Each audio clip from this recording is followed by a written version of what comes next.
தில்லைவனம் சென்ற காரணத்தால் ஐயானம் போன காரணத்தால்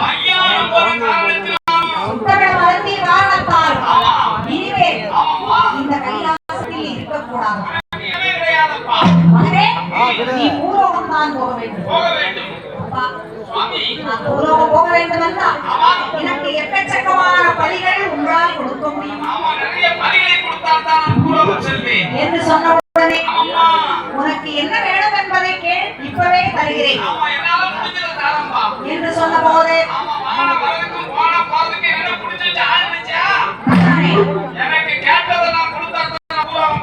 ஆகட்டும் என்று சம்மதித்து மாயாண்டிக்கு வியாழக்கிழமை என்று உச்சியிலே கும்பகலசம் ஏற்றி எட்டாத வீடமிட்டு ஏழி வைத்து மாலை சாட்டி